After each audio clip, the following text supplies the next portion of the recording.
लगले कुहसाए खीबे समोसा लगले कुहसाए खीबे समोसा छौरी के सामान तोर भाई के देबौ भाई के देबौ भाई के देबौ अजादा में चोदर से छाई के पाऊ एगो देबौ एगो चाय लेबौ अजादा में चोदर से छाई के पाऊ एगो देबौ एगो चाय लेबौ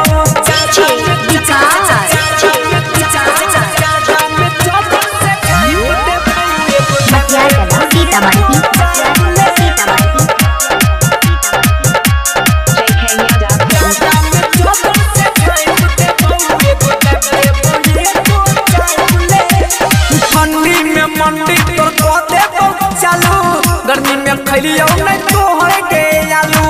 पूरा लोहरी तोड़े में छौरी खुला लड़ा बहु में गई बालू खुला लड़ा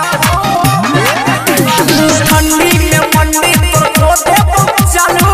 गर्मी में खैलियो नहीं तो है के आलू पूरा लोहरी तोड़े में छौरी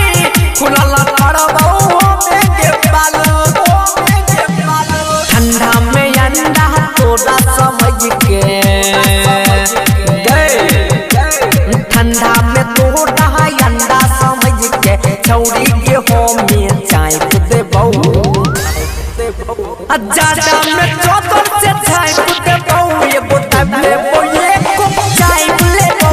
अजादा में चोदर से चाय देबौ एगो देबौ एगो चाय लेबौ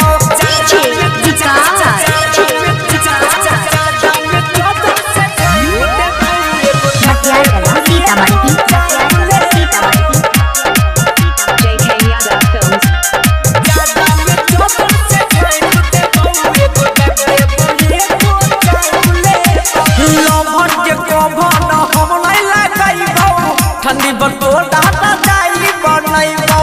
सुम चिंगारी के साइड हटैबौ तू नहीं दे भीतर तोरा पहिन के बताइबौ तू नहीं दे भीतर तोरा पहिन के लोभर के कोभर हम नहीं लगाइबौ ठंडी बटोर डाटा जाई बनैबौ सुम चिंगारी के साइड हटैबौ तू नहीं दे भीतर तोरा पहिन के बताइबौ ज्यादा में पादा कहतै गई ज्यादा में पादा कहतै गई अइहे माता सब बताई देबौ